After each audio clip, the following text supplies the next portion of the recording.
Content warning. This podcast is intended for a mature audience. Contains graphic descriptions of violence and explicit language. Hello friends, and welcome back to Pods of the Multiverse.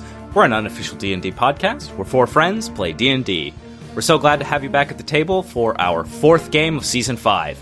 I'm Andy, the DM for our adventures in the world of Theros. And with me are three of my best friends. I'm Jimmy, I play Gron, the Minotaur Barbarian, who believes that dogs should only have one head. So, did what he needed to do. That's reasonable. Yeah. Perfectly reasonable. Even dog lovers, I think, could get on board. My name's Jeppy. I play Clix, the Leonin Rogue, who went all the way to hell, only to find out he still has daddy issues. Oof. And I am Scala. I play Paravex, human heretic, unafraid to tell Athreos to go kick rocks. You could put Athreos in the dynamic text and just put any other god's name there. Yeah, seriously. Well, now that you are literally in hell, let's get into it.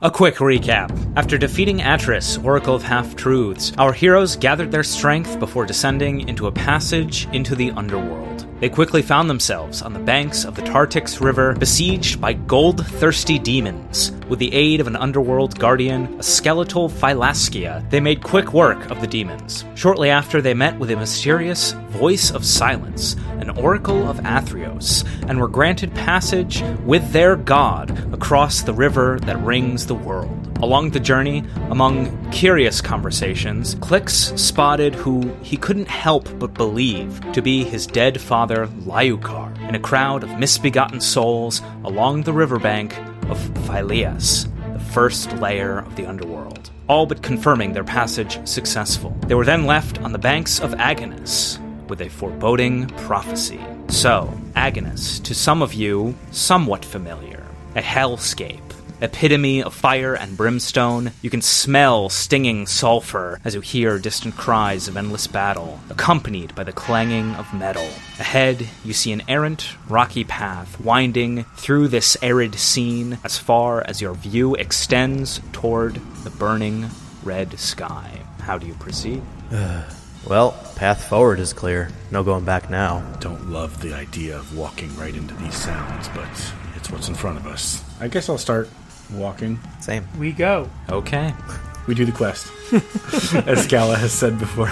Walk straight into hell. Walk straight into hell. All right, somebody give me a survival check. I'm proficient. It's only an 11, though. I got a 13. Roll from Paravex? Oh, sure. If you want. No. Okay. Not proficient and not wise, so... All right. As the three of you set off, Gron, very quickly, you feel crossing this terrain as taxing. It almost feels to you like a more extreme version of the time you spent in Mount Velas. Mm-hmm. And you can already feel exhaustion quickly setting in this extreme heat. Moreover, you can also tell that getting rest, specifically a long rest, may be much harder to achieve in these conditions. And I can go into further detail on that as it unfolds. But regardless, you think to be extremely cautious and conservative of resources as you begin setting out. And we didn't take an actual level of exhaustion. We're just starting to feel exhausted. Correct. We're entering the survival horror segment of the game. We get some ink ribbons in case we need to stop and save here. Is that a Resident Evil thing? It is a Resident Evil thing, yeah. Fucking great, Point I for guess. Jim. Wow, Jimmy actually got a video game reference. Fuck yeah. I just named the only survival horror game I could think of. Silent Hill. There's another one. Yeah. All right. All of you feel this, but Gron and more so Clix, you can suss out what this might mean as you begin to travel here. Okay. We'll need to be making a good pace here. This is not a good place to rest. Where exactly do you believe you are leading us? Yeah, Clicks. Well, we were told something about a key in a Colosseum of Ghosts. My thinking is we keep heading towards the sounds of battle. Maybe that leads us to where we're looking to go. Do you have a better idea? Looking to you, Paravex. Well, I know nothing of this place, but playing along in the designs of Athreos sits ill with me. Paravex, go ahead and make an Arcana check. Just an 11. Okay. As your group begins to get its bearings, Paravex, in the back of your mind, you begin to hear trembling like a distant volcano. You can tell your patron is trying to reach out to you, but as of yet, her words are lost. All right. We follow your lead for now. Something else, Jeppy? Clix was going to have a snarky remark, but then Paravex said that, so Clix does not have the snarky remark anymore. All right, getting back to those initial survival checks. I would like somebody to roll a flat d20. This is going to be a random encounter check, first one of the campaign, and the survival checks you roll are going to determine whether this is going to be made flat, with disadvantage, or with advantage, because this table has a lot of crap on it, and some of it could be quite bad, given that you are in literal hell, while others may be more benign. And so now I just need one person to roll a flat d20. I'll do it. Oh, God. Great. 15. Okay. Okay. All right. Oh, nice. Okay. Okay, well... Oh, nice.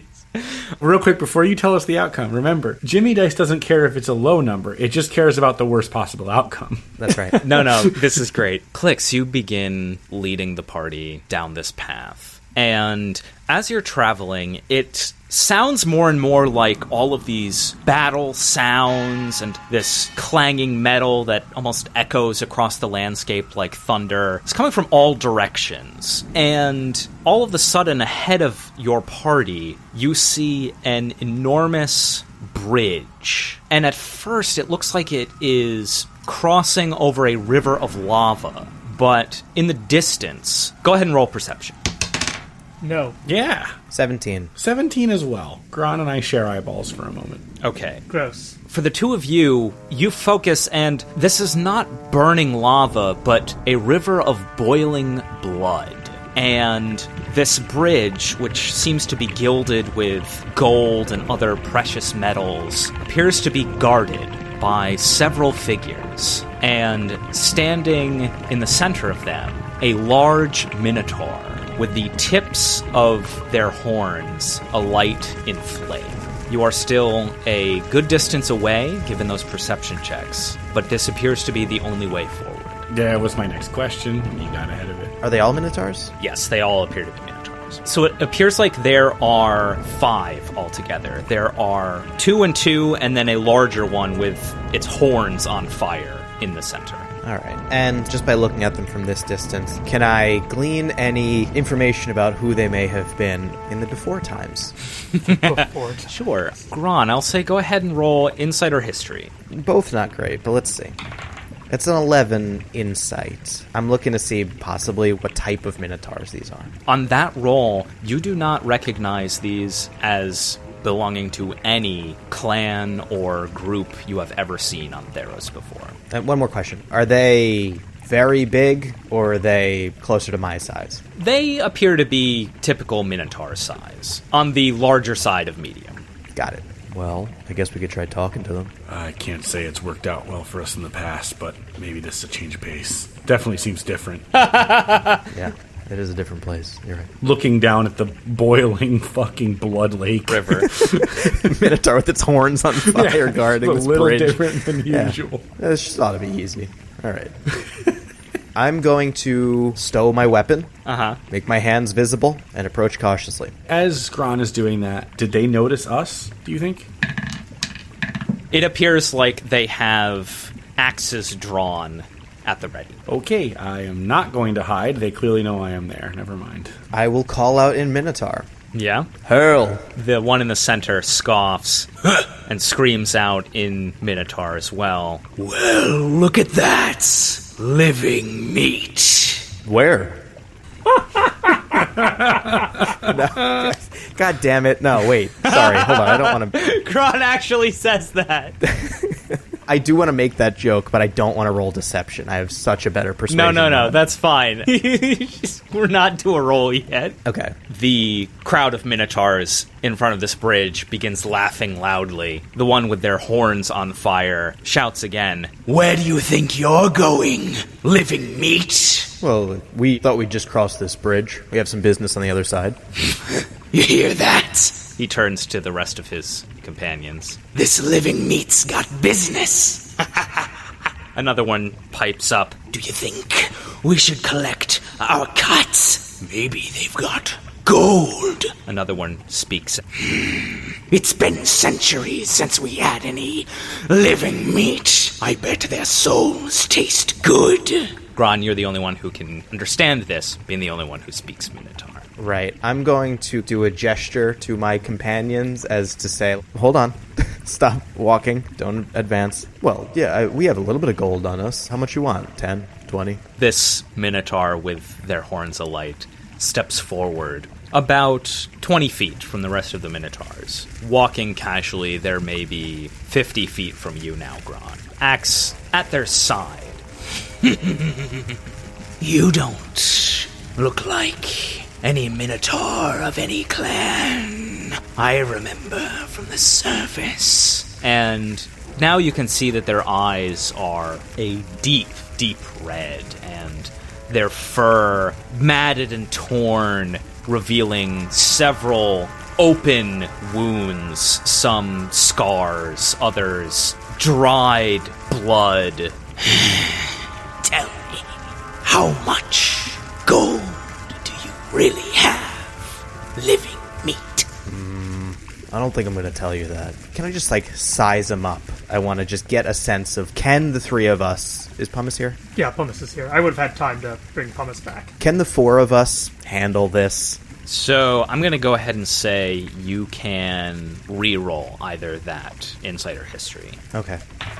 That's still not good. 12 insight. Okay. To Gron, these seem to be certainly dead Minotaurs who have wound up here for some reason or another.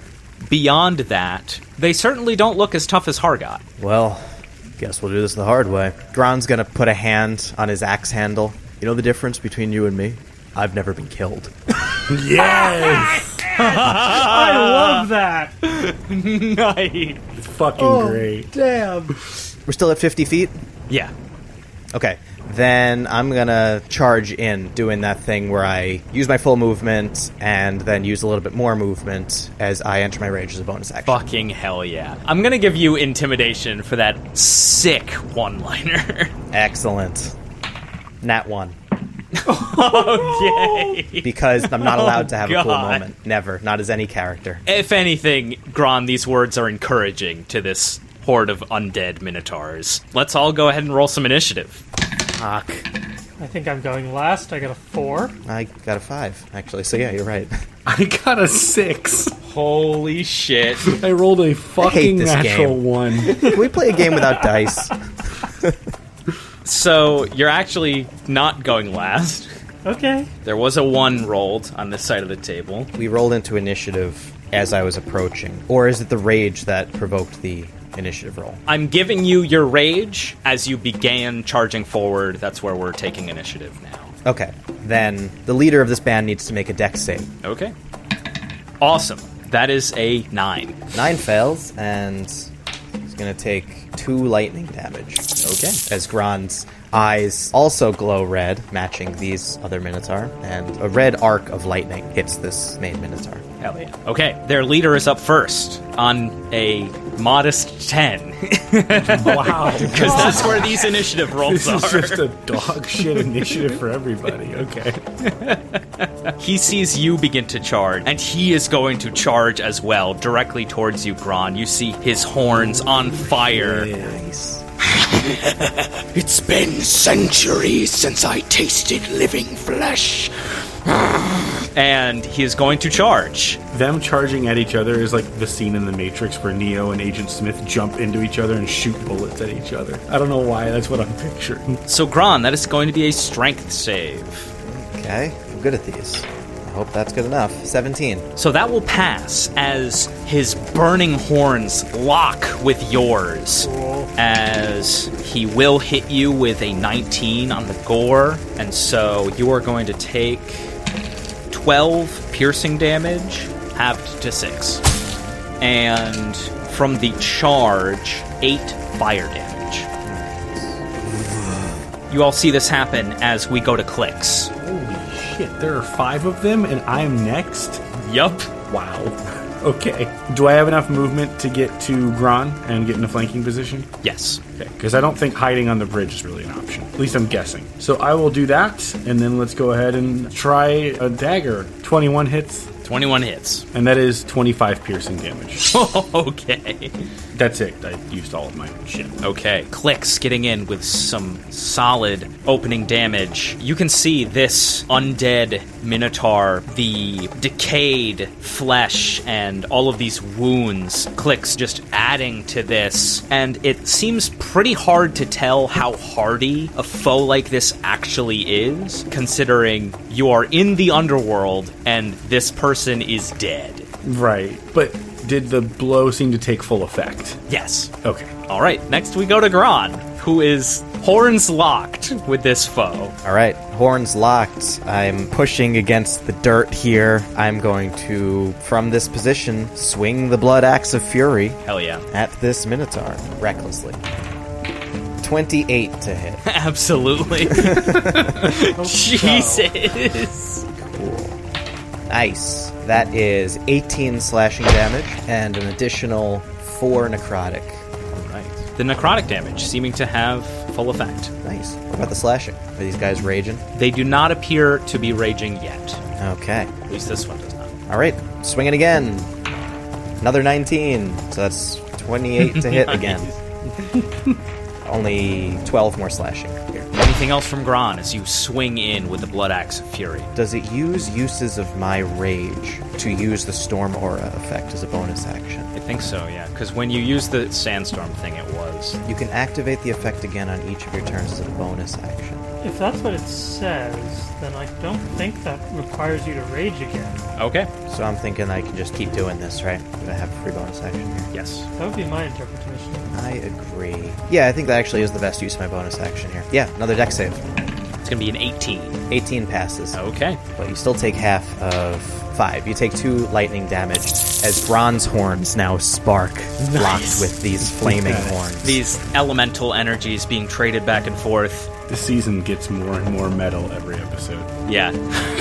You may be living yet, but you'll be dead before you can cross that bridge. So say the Ember Horns. Writing that down. Yeah, same. Anything else from Gron? That is going to be Gron's entire turn. Awesome. Paravex, you are next at initiative 4. Oh boy. Okay. So basically I rolled 2 and 2 of the other ones together. Right. 2 of them rolled a 4 and 2 of them rolled a 1, so... It's like this badass opening to a combat, and then a bunch of fucking turtles slowly walking towards each other. Yeah, I think I'm gonna stay back for the time being. Could Flaming Horns guy make me an intelligence save? Okay. This ought to be interesting. That's a 12. That is gonna fail. So they're going to take 9 points of psychic damage and are going to subtract 1 from the next saving throw they make before the end of my next turn. Nice. What is this? This is Mind Sliver. It would only be visible to Flaming Horns guy. If you want to describe what they would see. Yeah. What makes Flaming Horns guy nervous? So, Trogog, the Emberhorn, has very little to be afraid of being dead in the underworld. But in life, they were slain by a group of Akroans. So they fear the martial hoplings that sent them here. Yeah, so they would see an Akroan javelin flying through the air at them. That's cool. And as it is about to strike them, it just passes right through them and does nothing, but they are re-traumatized. Take that damage. And then, as a bonus action, Gron, you took a hit there. Why don't you restore 5 hit points as I use some healing light on you? A light dusting of ashes settles on the burns on your face. Thanks, pal. And I'm gonna try and keep a distance of 60 feet from this melee. That's Parafix. Awesome. After Paravex, the rest of this Emberhorn Minotaur band will act. They all shout in reckless rage and charge forward. The first two swings of these great axes are going to come at Clix, and the second two are going to come at Gron. That is a dirty 20 and a 14 to hit Clix. Yes and no. And then at Gron, the first swing is a 15. 15 misses. And the second swing is a 17. 17 just hits. Okay, so one swing each, and you can see enraged, their axes glowing with a red fiery aura. Holy shit, that's a 12 on a d12. Uh-oh. Clicks, that's going to be 15 slashing damage and 2 fire damage. It's going to be not that. It's going to be to take 8 damage. Great, so you uncanny dodge. And Gron, Jesus, that's a 10 on a d12. When do d12s ever roll so good? When you fucking roll them. I guess. That is 13 slashing, halved to 6, and 5 fire damage. As they all recklessly swing out in this melee, we go back to the top with their leader. That's it. That's it. We will feast on their living flesh. And he is going to take one step back, removing his horns from this locked combat against Gron, and let out a burning breath. I am going to need Clix and Gron to make me dex saves. All right. Yeah, Advantage. 23. I'm taking nothing here, thank you. Got a 20. Okay, both of you pass. Clix is going to take nothing because of evasion. Amazing. And Gron is going to take half of this. 24, halved to 12 fire damage. Please. All right.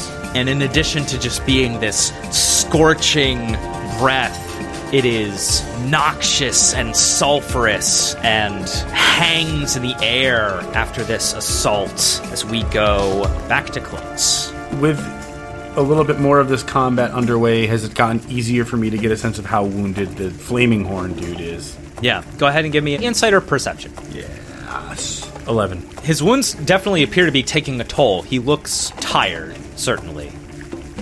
He looks a lot more injured than he did when the combat began. He's going to look a lot more injured now. I just rolled a natural 20. Holy shit! Nice. That's a total of 40 piercing damage.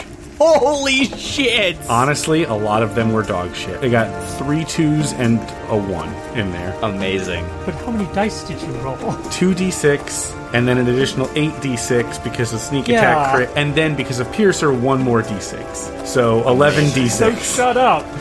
And then I also got to reroll one of the ones. So 11d6. Insane. At least they're all d6s. It's all consistent. yeah. All right. Well, Clix.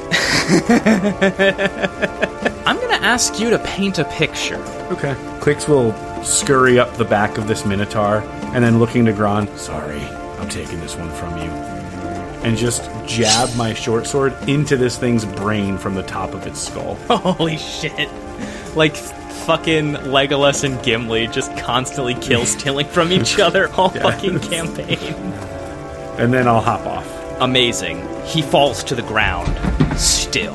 Anything else from Clix? All the other ones are in a swarm around us, right? You're right. So, as you fell their leader, go ahead and give me an intimidation check. So 21. Okay. You can see that this band of Minotaurs are stunned, and if they continue to attack, the advantage that they gain from attacking recklessly is going to be cancelled out. This is all still in Minotaur. One of them shouts out, What? How? and another one, Unbelievable! They slew Trogog! Goddamn. a third says, He will be back soon enough. Keep fighting. Okay. you can roll insight, Gron, if you want. I think I got the idea, but I'm not going to pass up an insight check. It's only an 11 again. Okay. You think you got the idea. Yeah, I got the idea. This episode brought to you by the number 11. Okay. I am going to get the attention of my companions. Uh-huh. I'm going to call out to them in common. I'll take care of this. get over the bridge. All right. Anything else from Clicks as Gron shouts this out? Can we meta this a little bit? Jimmy, what are you thinking? I'm thinking that they're gonna respawn right here in this spot, and that we have an opportunity now, while they're stunned and their leader is not here, to maybe get the fuck across the bridge before they spawn here again. Yeah, just don't like leaving you there. That's my kind of thing. Am I in melee range with them? 2 of them are engaged with you, 2 of them are engaged with Clicks. But I feel like leaving you with 4 attacks, you're fucking not good. That might be true, actually. I'm looking a little low here. But my turn is next. I'm going to disengage and run. Oh yeah, alright. Bonus action disengage, use some movement, get the fuck out of here. Okay, so, Clicks, you disengage. These Minotaurs clamor after their leader has been slain, re-slain, I should say, and where are you heading? The other side of the bridge. I'm gonna kick the corpse of their leader to make sure they stay pissed at me so they don't try to fuck with Paravex on their way over the bridge. Okay, so with that, you're able to get to the foot of this bridge. Clicks bolts towards the bridge as we go to Grom. Okay. I'm going to disengage. Okay. Use my full movement, which actually gets me a little further than Clicks at 40 feet. Nice. Those fucking hooves. And I am going to watch intently Paravex. All right. Make sure this goes okay, but I don't have anything else I can really do. Gron, as you set foot on this bridge, go ahead and give me a perception check. Okay. Nat 1. Total of 6. Okay. The river of boiling blood catches your gaze below, and you're unable to glean much else from this terrifying scene. Yeah, that's kind of a lot. Yeah, as we go to Paravex. Okay, I'm going to cast Fly Holy shit! and give both myself and Pumice a fly speed of 60.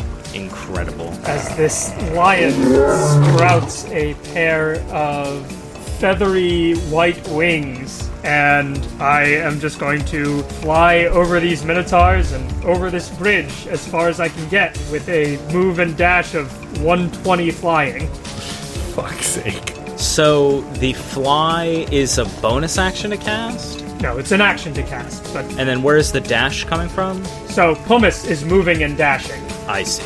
Wow. Yeah, so Paravex, you take to the air atop your winged lion and soar over these minotaurs. You hear Pumice growl beneath you. Alive or dead? They never had any subtlety, did they?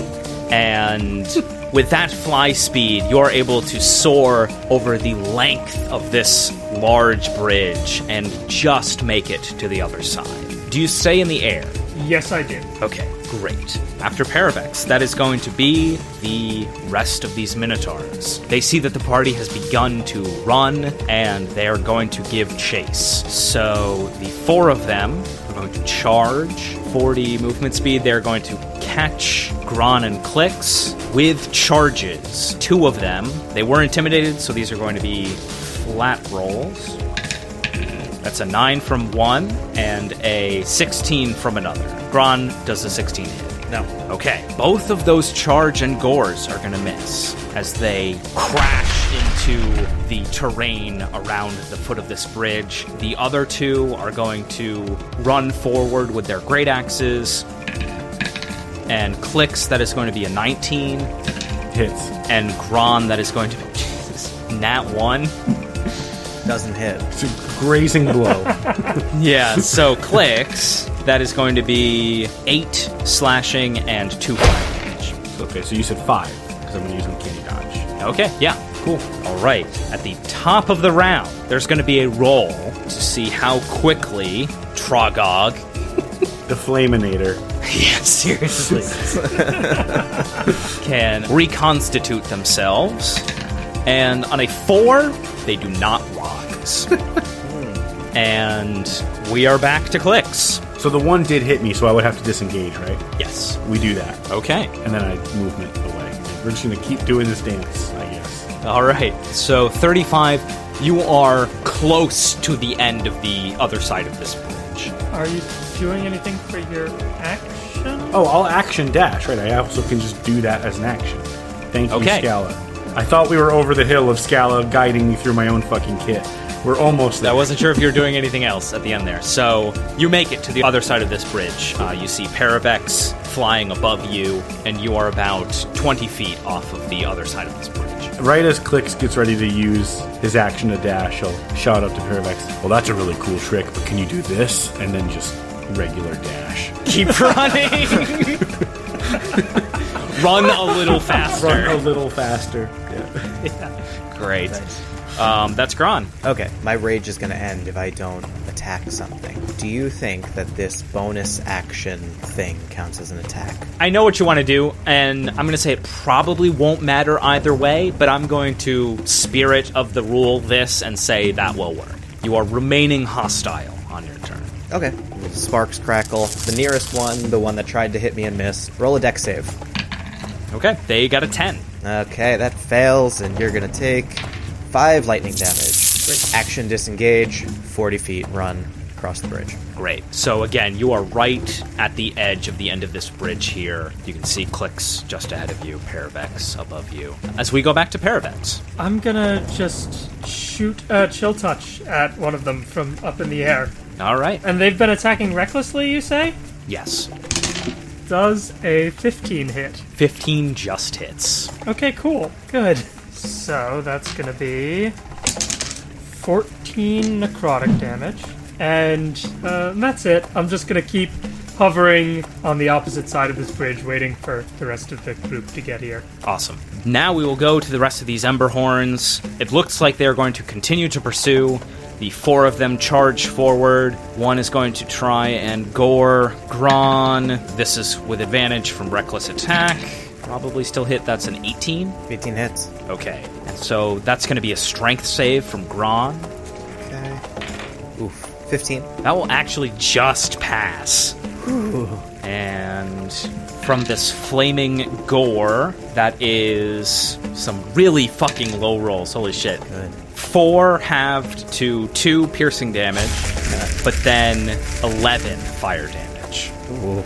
Grun's looking burnt. The rest of them are going to try and take swings on Gron. Reckless, that's only a 13 on the first. Misses. Second. Recklessly, that is a 16, which I think just misses. Misses. Amazing. Let's see what the last one can do. Damn. That is going to be a crit. Gron's going down. Damn. Yeah. Okay. It's going to be 18 slashing halved to 9. Okay. And 3 fire damage. On a crit? That's all? That's a 1 and a 2 on 2d6. Sorry, I don't mean to laugh at that, but also, like, good. But the d12s were pretty good. All right. Yeah, Gron is very, very hurt. Cannot take another hit like that. Gron is still up. Gron is still up. Amazing. Gron still standing after this reckless assault. We go back to the top. And in the distance, Gron, you see their leader remain down on a fucking 6. This DC is not high. Stay the fuck down. And we're back to Clicks. Moving. All right. Move, bonus action, dash. All right. And that is Gron. I guess I'm going to do the same thing I did last turn. Try to shock him. Dex save. The same one I was trying to hit before. That's a 11. This game brought to you by 11. 11 fails. Yeah, well, you get 1 lightning damage coming your way. Okay. Is he still up? Yes. Disengage as an action. Run at 40 feet. Gron, as you disengage and flee, you are able to reach the other side of the bridge, clear it, and continue another 20 feet. Excellent. That is Paravex. Pumice and I will swoop down to Gron. Get on! As an action, can I pull Gron onto the back of my mount? I will have Pumice make an athletics check, but you think this might work for perhaps a brief period of time. Nat 1. On a Nat 1, Paravex, you can get Gron onto Pumice, but she will now be flying at half speed. He is perhaps a bit too beefy for this maneuver. Get on, you lumbering oaf! Hey, that was rude. Gron is over 250 pounds, so it's, you know. Yeah. As a bonus action, I'm just going to heal Gron. 4 more health, Thanks, by the way. and then I will just fly 15 feet back up into the air. Okay. All right. Gron says, all right, well, Pumice is fucking struggling. Like, just struggle All right, with yeah, all that just- beef. All right. Yeah. All right. Great. So we go to the Emberhorns, who reach the end of the bridge and then have to make some wisdom saves. I had a feeling it'd be a gate kind of thing. They're geo-fenced. Okay. You see two of them struggle to continue charging very much past the end of this bridge at all. The other two, who seem to break through whatever this effect that has taken over them as they set foot on this side of the bridge, continue moving forward. They go the full length of the rest of their movement, which is the same distance Gron was able to catch, 20 feet. However, seeming to have no ranged weapons, they're going to, as improvised ranged weapons, hurl their great axes at Paravex and Gron. So these are going to be with disadvantage because of improvised weapons. They're fucking desperate. You can see clicks in the distance. They are extremely desperate. Yeah. These hellbound souls. First one, 15 on Gron, that's going to miss. Second, 7 on Paravex, also a miss, as these large great axes hurl through the air past you. Ooh, back at the top. So much for this fucking guy. He is in the dust. And at this point, after it appears that their leader has remained on the ground, we can safely exit initiative, as even as half movement, Paravex can stay in the air out of range, and Clicks, you are able to dash your way out of danger. It seems as if we are no longer being pursued. Let me set you down. I am going to see how good a vantage I can acquire in the few minutes remaining of this flight. Okay, yeah. I guess when you swoop down, Gron's gonna hop off. And then I'll fly back up to as high an altitude as Paravex would think safe, maybe 200 feet, and do a circle and see what's the topography of the surrounding area. Great. Go ahead and give me perception or survival. Okay. And since you've gotten so high up, I will say you can roll this with advantage. Sweet. Not brilliant. The best of those is a 10. Okay. It is hard to get your bearings, even from this high altitude. You see that this road winds out virtually as far as you can see, and the landscape around you is dotted with these enormous columns that jut out of the earth like mesas, and in the far distance, these huge chains that come up out of the earth and stretch into the clouds. These monolithic structures in every direction. On a 10, aside from these, you do notice that your view only extends so far before it's overcome by this red haze on the horizon in all directions that blends into the deep red sky above you. Mm-hmm. Minecraft Nether. Not dissimilar. Yeah. Not dissimilar at all. And you would think perhaps if you kept moving and then tried to get advantage again, you might see more. So it's not like, to use another Minecraft or open world rendering logic, it's not like everything is being randomly generated and it's just all random and nonsense, right? It's not like Phileas in that regard. The ruins and the topography is unique enough that you can tell one mountain from another, and one set of ruins from another, and one monolithic towering column from this other enormous fantastical structure, if that makes sense. Yeah, no, that totally makes sense. The skybox is there, but the draw distance is still kind of low. Yes. Got it. Interestingly enough, though, as you fly up, I think even on a 10, you would catch that Nyx is not in the sky in the same way that it is on the surface. The sky really is, as you're flying through it, just this static, cold, unmoving, thick red clouds. I descend back down to the rest of the party. There are great shattered pillars and chains in the distance, but no structures that I could make out. I rely again upon you, Master Clicks, for a heading. Pervex, do you touch down to the ground as you do this? Yeah, the spell only lasts 10 minutes, so I imagine we've been traveling for a while and it's about to expire. Great. As you touch down and you beckon the party to regain your bearings, I'm going to have you re-roll that Arcana check from earlier. That's an 18. Very cool. This scene, Paravex, for you is interrupted by a violent sound in your mind, like the erupting of a volcano. As your mind is set ablaze, you hear her voice, clearer and louder than ever, among this violent noise. My faithful acolyte, I can feel you drawing near. Thou hast indeed crossed into the underworld, past wretched Athreos. Soon he will pay, along with the rest of the gods that damned us to this prison. Make an intelligence save. Intelligence save. That's gonna be an 18. Okay. You can feel your mind on fire as this is happening. Paravex clearly puts a hand to their head and perhaps is convulsing a bit while this is going on. So, Gron and Clix, you would see this. Paravex, how would you respond? Where? This place is a wasteland. Where? Where what? This place is a wasteland. What's wrong with you? Get it together. Go ahead and re-roll that Arcana check with advantage. A 16. Okay. As this connection takes hold, she continues. The dead monument to those undying souls of battles past. Should you survive the road ahead, it will greet you like a fiery palace. Heed these words within.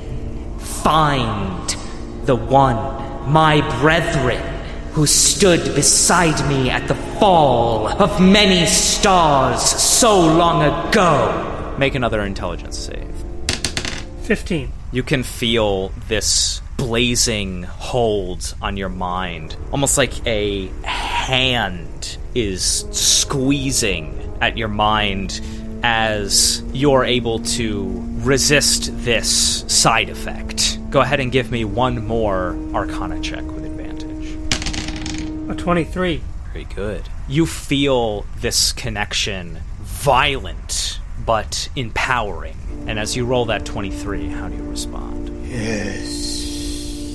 This war will not be won without allies. You will be revenged. We all will be free.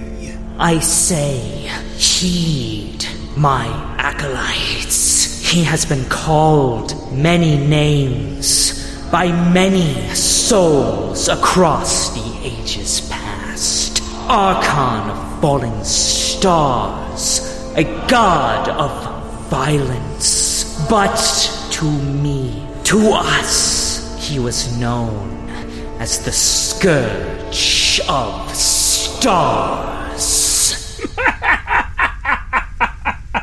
Yes!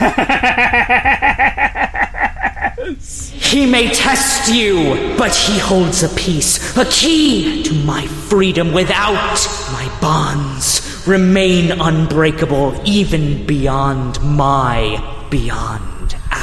power. And at the word power, you feel a tremendous release, and you gain 5 piety. Ooh. As the connection fades. Interesting. Gron's gonna put a hand on Paravex's shoulder. You good? I have never been better. Come. I think our goal is along this road. Gron's gonna wipe a little bit of ash off on his cloak. Yeah. And let's get going. As we start our walk, though, Clix would just ask, why the renewed faith in the road ahead all of a sudden? I am close to her. I hear her voice clearer than ever. And she has a plan. Who is her? She? For those with nothing, a god of nothing. For those despairing, a god of despair. For the heirs to ashes, a god of ashes. She is Tefronos. I thought you hated the gods. What makes this one different? She hates the gods as much as I do.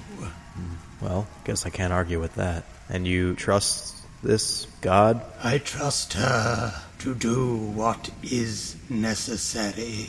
Good enough for me. I kind of want to read Clix's expression in this moment. Just clarifying, Gron and Clix, you definitely saw one side of this unfold very clearly. Right. Yeah. I think I'm starting to get you, Paravex. Maybe I'm not, but of course you'd condemn the gods. The one you're following's every god in one. All you'd need. I do not understand your meaning. She's the god to the depraved, to the lost, to the found. What is she exactly? You're being cagey. I do not know exactly, but I will tell you what I have learned. At the end of this road, there is a monument to ancient battles. I believe it is the one that was prophesied to us. There is a companion of hers there, the god of violence, the Archon of falling stars. God of violence. I know a god of violence. In the time before the stars ruled absolute, there were many gods, and this one was a companion to mine. It is possible that her nature is the same, an Archon. Do we know anything about Archons? Gron and Clix, you can go ahead and roll history for me. Clix, because you read the tome, you can roll this with advantage. I mean, at least this one's characteristic. It's a nat 1 plus 0. Gron has no idea. Gron has probably never even heard the word Archon before. All right. This is 17. Okay. Clix. The term Archon rings a tiny bell in the back of your mind. Hematite's little bell. You're able to recall reading a passage about the empires of the Archons in an ancient age before the people of Theros worshipped the gods of Nyx in the way that they do now. Okay. And on a 17, you would know that these were very powerful beings, and many of them ruled tyrannically over places like pre-modern Meletis, and that it is thought that the Archons were all but wiped out when the people of Theros began putting their faith in the gods of Nyx, and that together with these gods destroyed the Archons. And that is what you are able to recall. Okay. On a 17, would I get the sense that if one were to die, I could return a target enchantment from my graveyard to the battlefield? Of course I Googled it, yes. Yeah, so no. I think enough of our goals are aligned that I'm willing to trust you on this, Paravex. And I also think enough of this riddle we're chasing lines up. The Colosseum, the key. I could even see this having something to do with Heliod's secret. I'm willing to follow you. You lead the way this time. As you command. And I guess Paravex will take the lead going forward. Great. As Paravex takes the lead, everybody go ahead and roll me survival, and Paravex also roll perception. Ooh. Natural 20 for a 23. Fuck you. I'm sorry. No, actually, mine's still better. 24. Nice. All of this is pretty bad. The survival is a nat 1, so 1. And the perception was an 8. Okay. Paravex, I think you have every reason to be introspective in this moment after what just took place. So you may be in front of the party right now, but the travel is definitely being led from behind you as Gron and Clix roll so well on these survival checks. Just almost walk into a rock face. And Yeah, so I'm going to give you guys a couple of things from this. One, you can tell that time does not really pass in the same way that it does on the surface here. There is no real day or night. In Agonas, it appears just red. And so it is up to you to gauge how much you want to push yourself before you feel like you have to rest or have to try to rest. Because backpacking off of one of Gron's earlier survival checks, you know that might be pretty dangerous. And if you were to attempt to long rest, it would put the three of you in a skill challenge to be able to rest. You could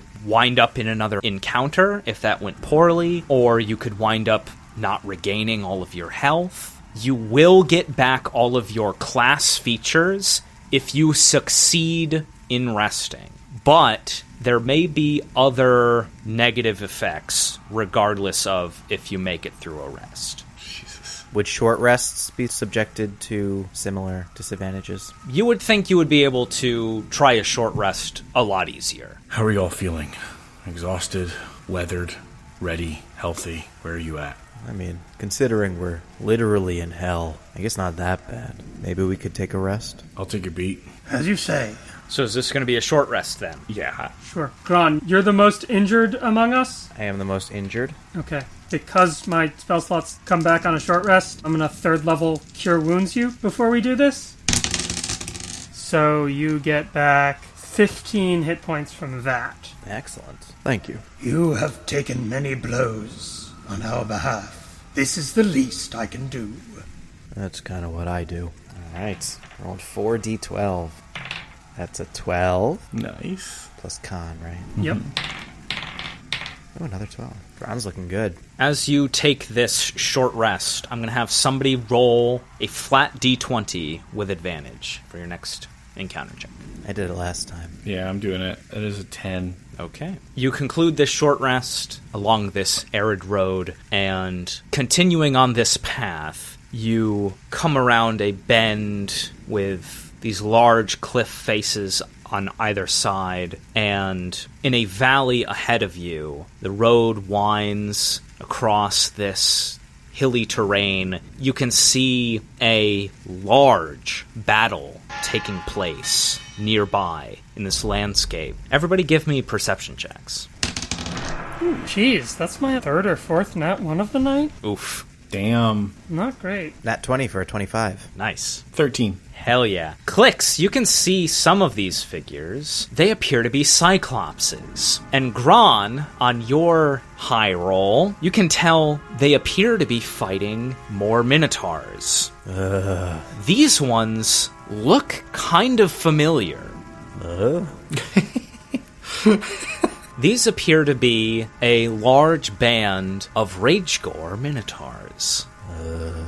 You can see their tattered banners and hear the sound of their familiar war horns. And so you have not been seen by this. This is going to be something of a skill challenge to try and avoid this encounter as you make your way along this stretch of the path ahead of you. So basically you are coming out of a small gorge into a large valley where off to one side there is this large battle between these Minotaurs and these Cyclopses, and you are trying to get past without being seen, or any other way you can try and avoid having to go toe-to-toe with this large force. I'm going to stick with the not being seen one. That feels like the one I should try and do. Yeah, I guess. I don't feel like I could really justify a persuasion or intimidation roll on either of these. Do you have another cast of fly?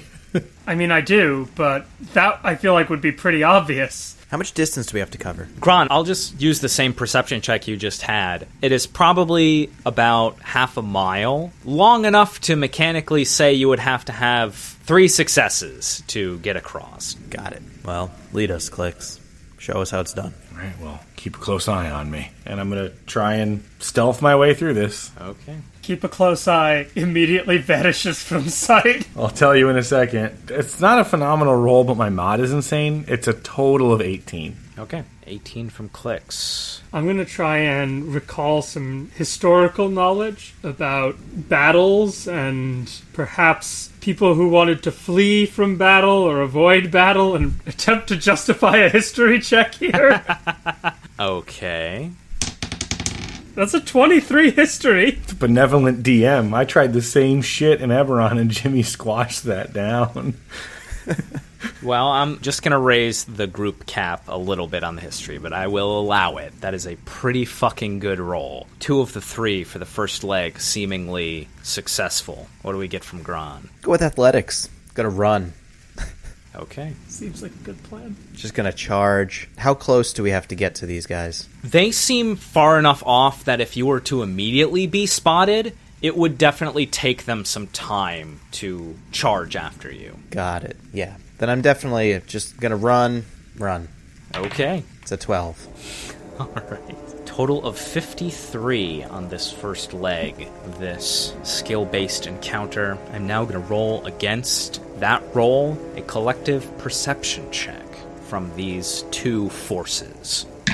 With disadvantage from the party of Cyclopses, given the distance, that is only a total of 24, and then the contested perception from the Minotaurs.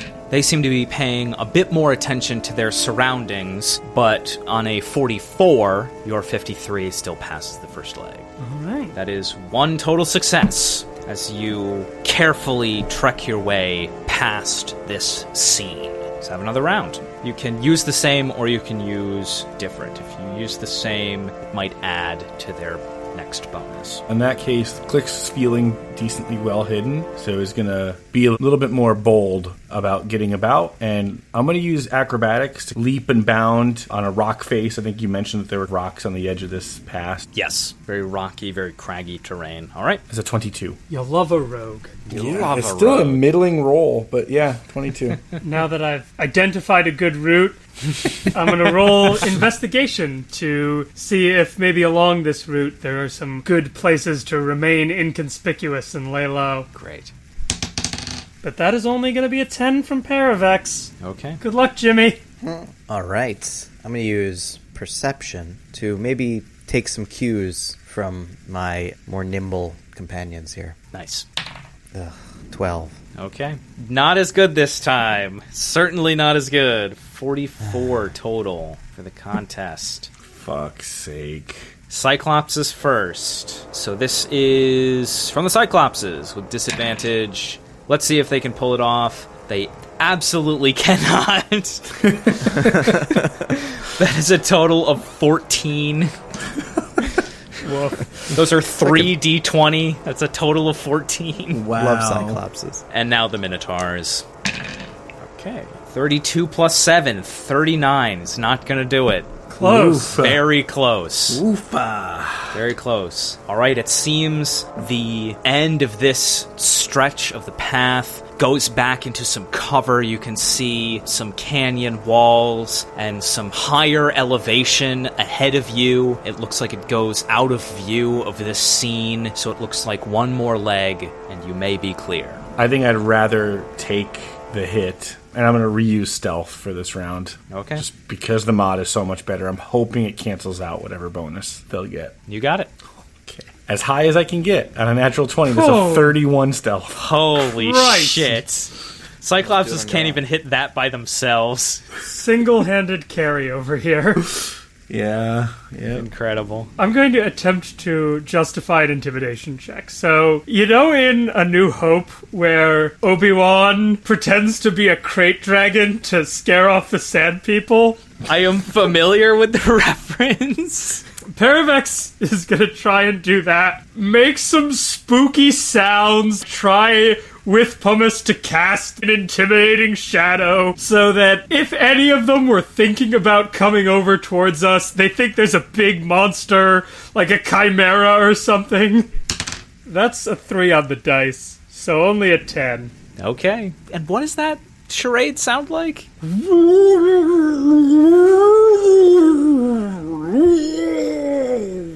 That sounds like a 10 on the dice, yeah. Yeah, exactly. Insane. I don't know if this is a good... Oh, I guess we're doing this anyways. Okay. I want to use survival to just use what I know about canyons and valleys and shit to find my way out of here in the most expeditious way. Dirty 20. Yes. Yeah. Well, For a total of 60, I think 10 or not, this may be all right. Let's see what happens. Excuse me, it's 61. I just want to... Oh, yep. Nope, you are absolutely right. That is basic math. That is a 61.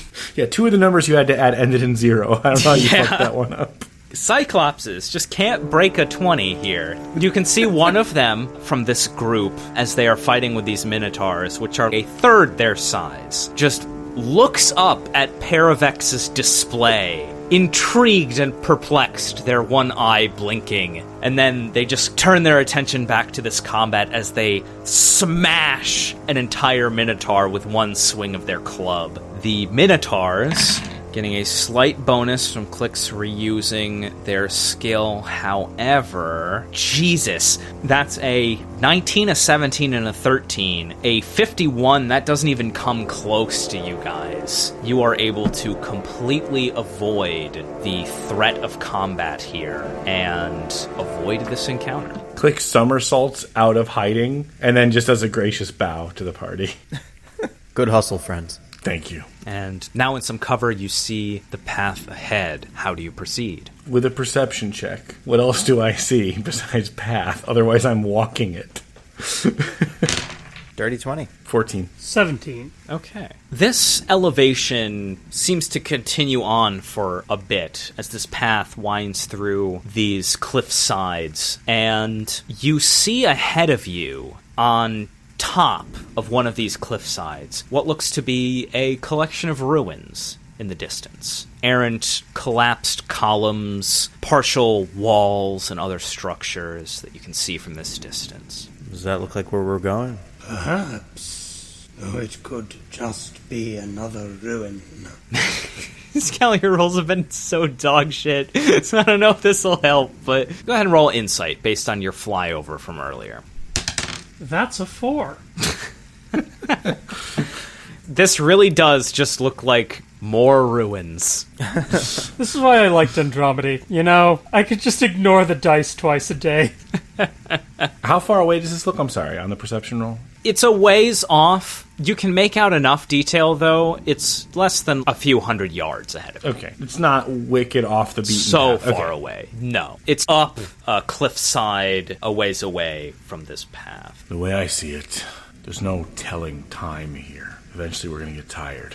Worst case, this place does not have any answers. Perhaps we can rest there safely. Out here, there's nothing but danger. I think it's at least worth the walk. Makes sense to me.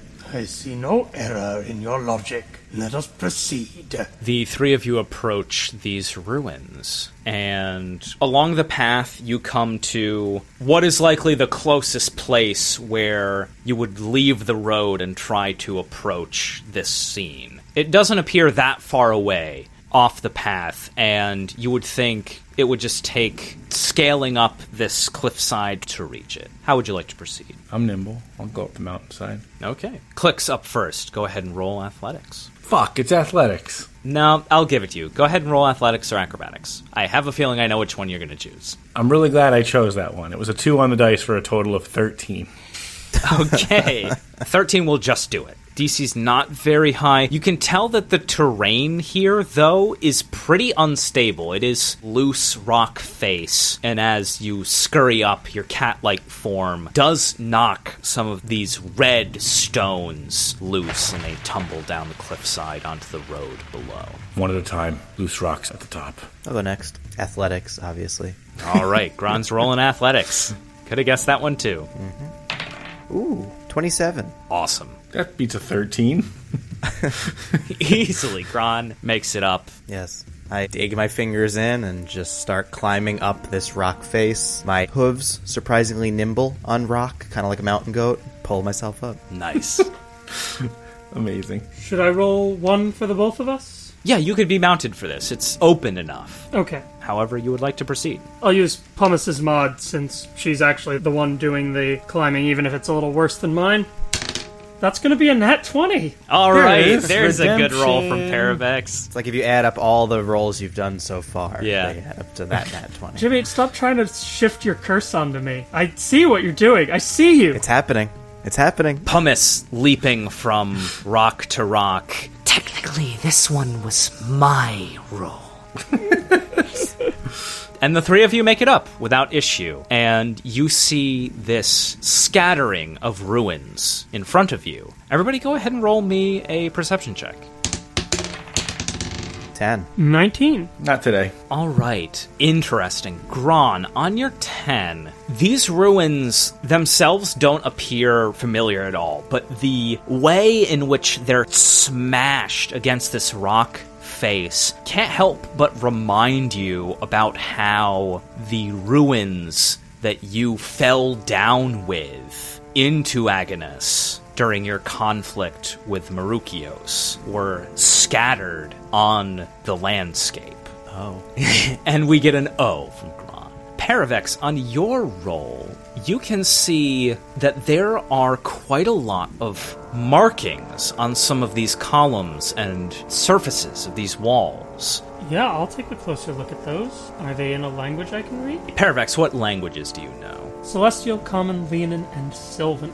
Paravex, you do recognize this language. It is in Sylvan. It appears to be written by satyrs, and it describes the rise of Xenagos, the god of revels, someone themselves who had it out for the rest of the Pantheon, trying to prove power of Nyx, moldable, bendable to his image. On these rolls, you also find something of a ruined altar among this crashed and ruined scene. And I am going to have somebody roll on a treasure table. You would know the god of revels and his followers, bathed in trinkets and wealth in their rituals and sacraments, and this seems to be a scattering of their remains, fallen into the underworld. Is this a D%? This is going to be a D100. So that is an 88. Okay, shit. 88. All right. Somebody roll me 3d6. I got it. It's a 661, total of 13. Jesus. As Paravex is surveying this scene, Clicks, you find 13 precious gems, each worth 50 gold. Nice. And now, I'm going to have somebody roll another D100. I'll do it. 68. Whoa. Gron, the first thing your eye is drawn to is a very fine set of scale armor. The plating and the craftsmanship reminds you somewhat of some of the masterworks that you saw when you were in Perforos's domain. And I think Gron, being as familiar in the ways of weapons and armor, you would be able to easily recognize this as adamantine scale mail. Okay. It makes you immune to critical hits. I don't know anybody who can use something like this. I can. Oh, I was going to try to scrap it. Oh, that's interesting. Paravex, got any use for this? Oh, that is marvelous. Its defenses do not look as sturdy as what I currently have, but its durability is very impressive.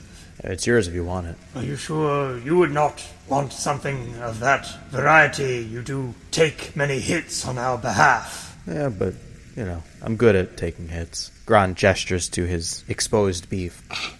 This is all the armor I need. I shall hold it for the time being, and consider putting it on. Thank you. But look here.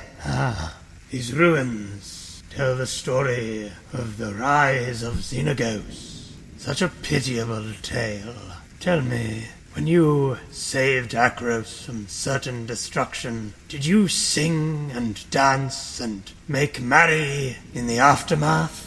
There wasn't much time for that. We had other stuff to take care of. In the aftermath, it wasn't so much a joyous occasion. There were many injured, fires. Less rejoicing, more rebuilding. I see. And perhaps Akros has grown wiser, for when Xenagos incited Minotaurs to attack the polis after their defeat, that great revel presaged his ascension into Nyx. I'm afraid I don't follow your meaning.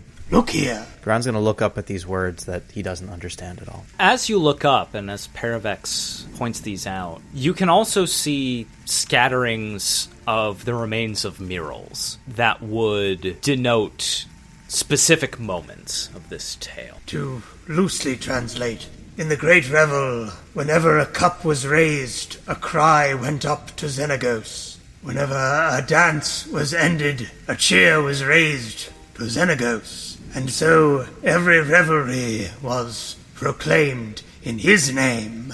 And so, in that moment, he ceased to be a mortal and became the god of revels. Do you understand?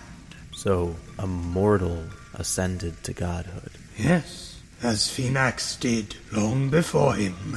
You see, even in the wake of his death, all around Theros, there are still those who sing and dance and make merry. And so it is not Xenagos who created revelry, but revelry that empowered Xenagos. And so it is with the rest of the gods. If Heliod were to fall, the sun would still spin in the sky. If Thassa were to cease to exist, the seas would not dry up. If Karametra were to wither, grapes would still thrive on the vine, and olives blossom. The gods steal from us the things that are worthy of our devotion, and they plaster their names upon them and bind the stars to their forms. Xenagos was only the most recent example. This is the great lie I strive to overthrow. I don't know if it's because you have all the ash in your mouth, Paravex, but I'm sure maybe you can still taste a grape, can you not? Yes? Then where's the lie? The lies are around us. Why should we offer our devotion to stars that care not for us, when mortal potential could be unbounded by such short-sighted worship of false icons? Listen, I agree with you that praying to a god for bigger tomatoes when you can just learn how to better harvest them is a waste of time. But I don't know if we need to go to such extremes. Paravex will reach out a hand gently to place on Clix's shoulder. My noble friend, we exist in a world of extremes. Hundreds, thousands even, die and suffer at the whims of the stars, but it need not be so. Some extremity is required under such circumstances. Clix will slowly take Paravex's hand off his shoulder, but I think without having to roll insight, he would try to give you the sense he's not angry. Mm-hmm. I can't speak for you, Paravex, but I can speak for Gron and I, and we have seen slaughter and destruction. We saw Akros nearly razed to the ground, and it wasn't because of a god. Evil will still thrive. Terror will still exist. I know you think that the extremities will solve for it, but it won't. It doesn't go away. Without the stars, it's just more darkness. I would rather live in darkness and know that it is true. There is only one virtue, truth, and only one vice, ignorance. And even if it is born of dreams and cast in starlight, a lie will remain a lie. I don't know if Gron is smart enough to make this connection. Hasn't it been mentioned that Klothys and Krufix derive their power differently from the more worldly gods? I would say Gron would remember Andromeda speaking about that, yeah. Okay. But even these gods you call liars, they haven't been around as long. Even before them, there were others, like Klothys. Would they not still remain? I do not know the world that will follow if I am to succeed, but I hope it will be one in which mortals may have power over their own destinies. Sounds like a world I would like to live in. But what makes you so sure that what you want to do is even possible, when so many before you have failed? I am not sure, but look here. The Temple of Xenagos. A god, slain by a mortal. It is proven that it can be done, and perhaps my actions may inspire others. Alright, well, Gron starts counting on his fingers. Looks like you've only got 15 more to kill. I like you, Gron. Yeah, there it is. Clix can't help but think about what his friend Andromeda would think of all this, and shakes his head and says nothing. They would hate this shit A lot. so much. That's not sitting right with Clicks at all, No. to be honest. Yeah. Table Talk plug, a scene with Andromeda and Paravex where Scala slowly loses their mind. Yeah, right. God. Meanwhile, Paravex is making a lot of sense to Gron. Player is like, I kind of dig it, but role player is like, this is tough. I would like to assess this area for its fitness as a place to rest.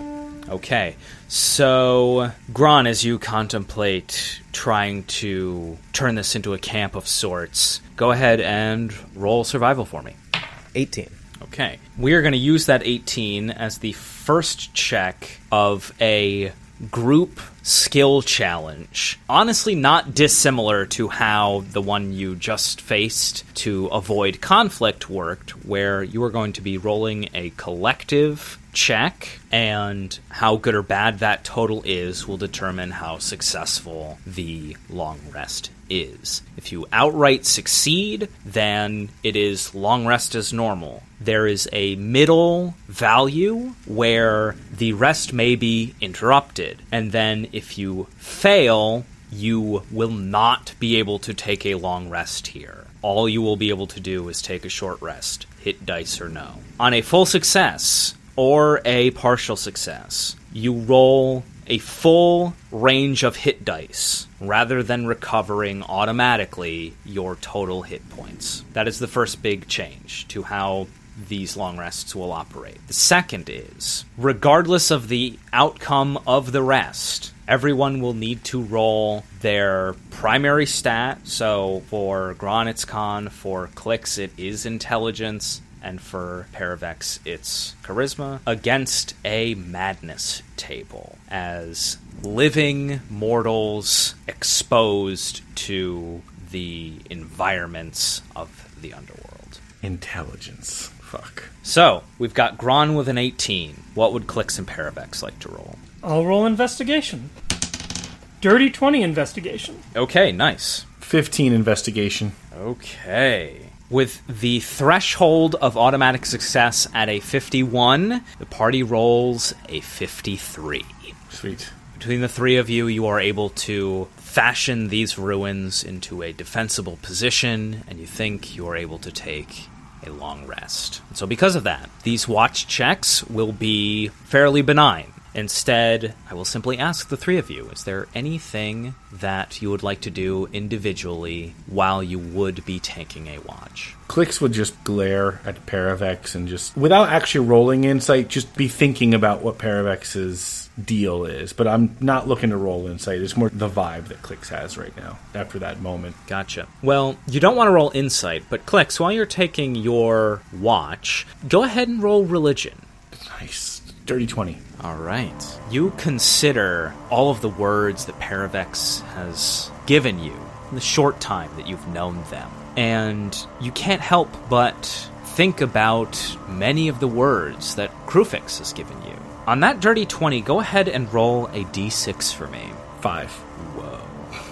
As you look out at this scene in Paravex, you begin to notice in the stillness of this moment the war sounds of the environment dull slightly, and you begin to see the shimmers of Nyx in the shadows of these ruins and in the farthest dark distances of the edge of the skyline around you.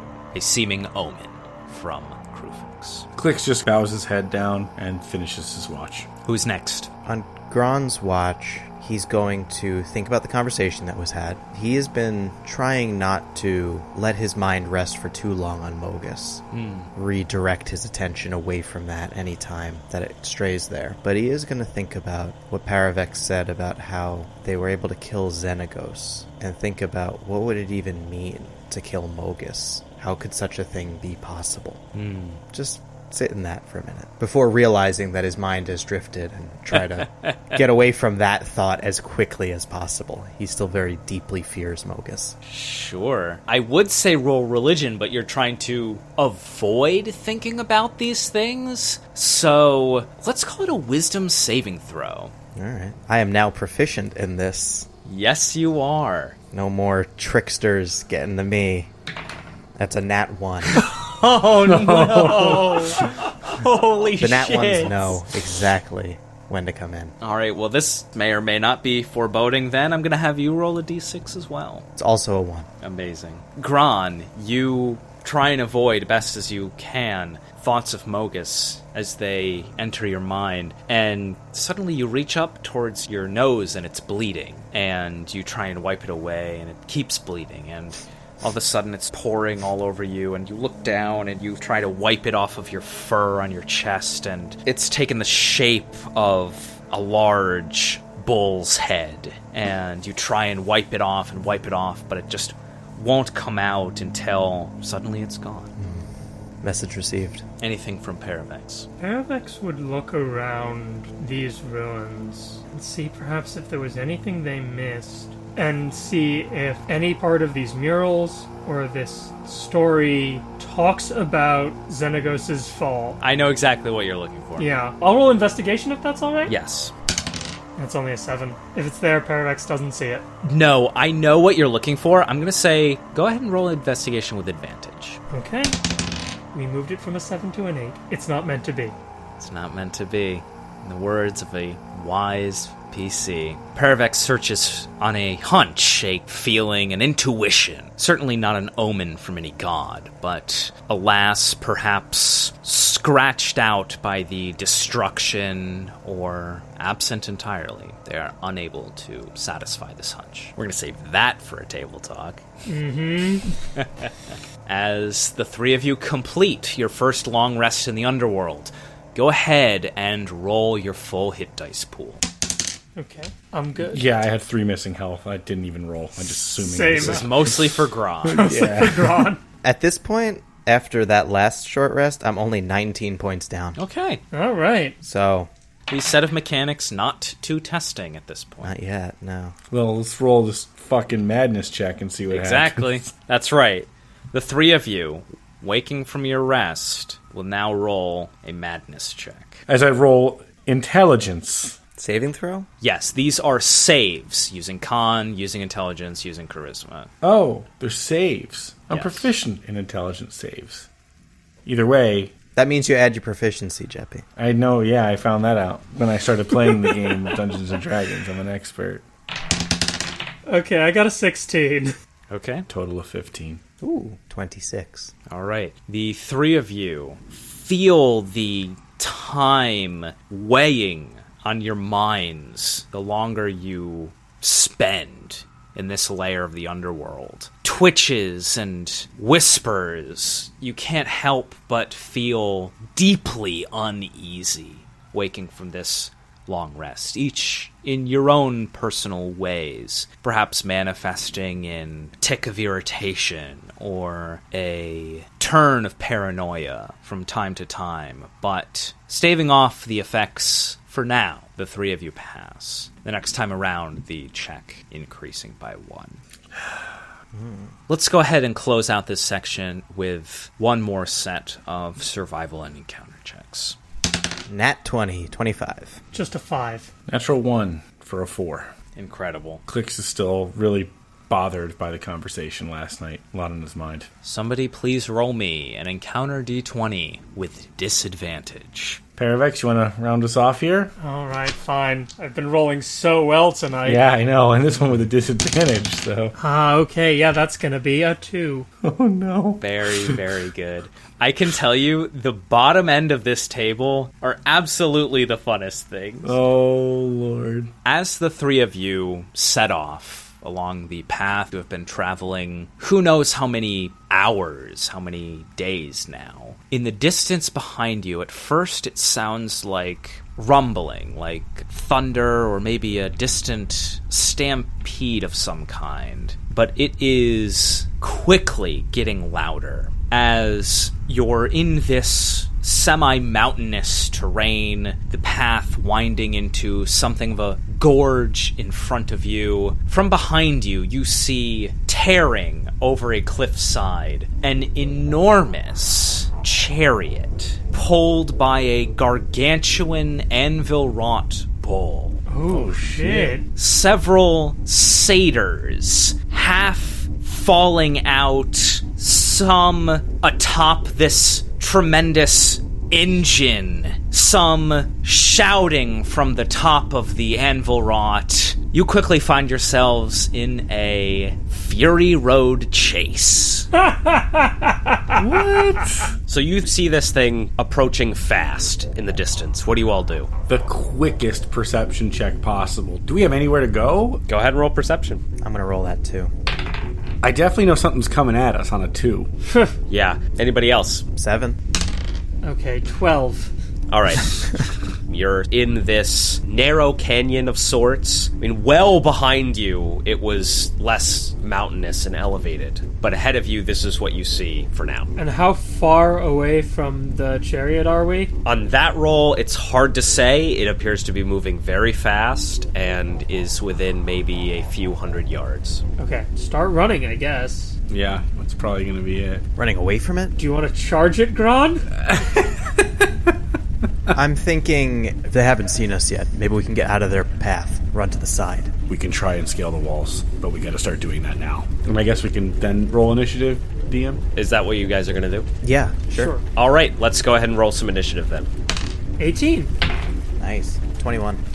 10. So, as you all begin to approach the nearest cliffside, you can see this thing still coming towards you all on the road. Gron, you are up first at a 21. Okay.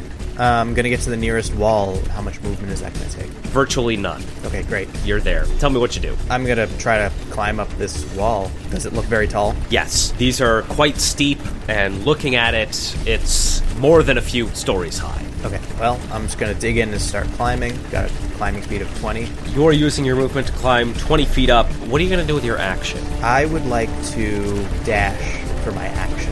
Okay, so 40 up. That is Gron's turn. On initiative 19, you can hear this thing barreling through the terrain. You see stacks of smoke billowing off this metallic monstrosity, this giant amalgamated anvil rot, and you can hear shouting. Paravex in the distance, you can just make out this yelling in Sylvan. Fresh blood! I smelled fresh blood! I know they're here somewhere! Amazing. Just a shame that the podcast medium does not allow anyone else to see what Andy just looked like when prepping for that voice work. I got a picture of it. Oh God. Andy's approval, we can post it. And that's it. This scene is rapidly approaching as we go to Paravex. I will follow Gron's lead and start ascending the cliffside. Pumice has a move speed of 50, so can climb 25. So with a move and a dash, that would get me 50 feet up the wall. Does it seem like there's a landing higher up, or is it just sheer mountain as far as we can see? I will say give me a perception check for that. Sure. Nat 20. Great. Okay, so I'll just give you some specifics here. You can see that about 120 feet up appears to be the top of this cliffside. So that's 120 feet up. You're already 50 feet up of that. Okay. Anything else from Paravex? No, that's it. I'm good. Great. I have to do some math. Trying to figure out why the next word wouldn't be clicks. No, it's not. It's not clicks. Yeah, that's where I'm at. There's 2 of them. On initiative 15, this enormous vehicle continues tearing down this road in your direction. Paravex, since you have the best vantage right now, you can begin to make out some large, almost ballista-like weaponry on this machine begin charging up and fuming with molten energy. Okay. And now we go to clicks. Okay. I think I can do this. I'd like to go 105 feet up cliff due to second story work and move dash. Yeah. Very cool. Hell yeah. You see Clicks fucking bolt up this shit like a Looney Tunes character, just gone. Insane. Yeah, Clicks, you put that thief kit to work and just book up the side of this cliff. You're using all of your action resources to do this, so I'm not even going to make you roll. You are nearly to the top of this thing. Is there anything else you would like to do? Just grateful this climb isn't as bad as the one in Icewind Dale. That is Clix' turn. On initiative 9, you see this monstrosity continue forward, and by the time this initiative count ends, you can see it's probably about 100 feet away from you, below you, as the three of you are making it up the side of this cliff. We go back to the top, and that's Grom. Yeah, keep climbing. Move and dash 40 more feet up. And that is it. All right. On initiative count 19, instead of using his action to pilot, you see a satyr atop this massive engine, ready an enormous ballista, and pivoting to shoot towards... This is math.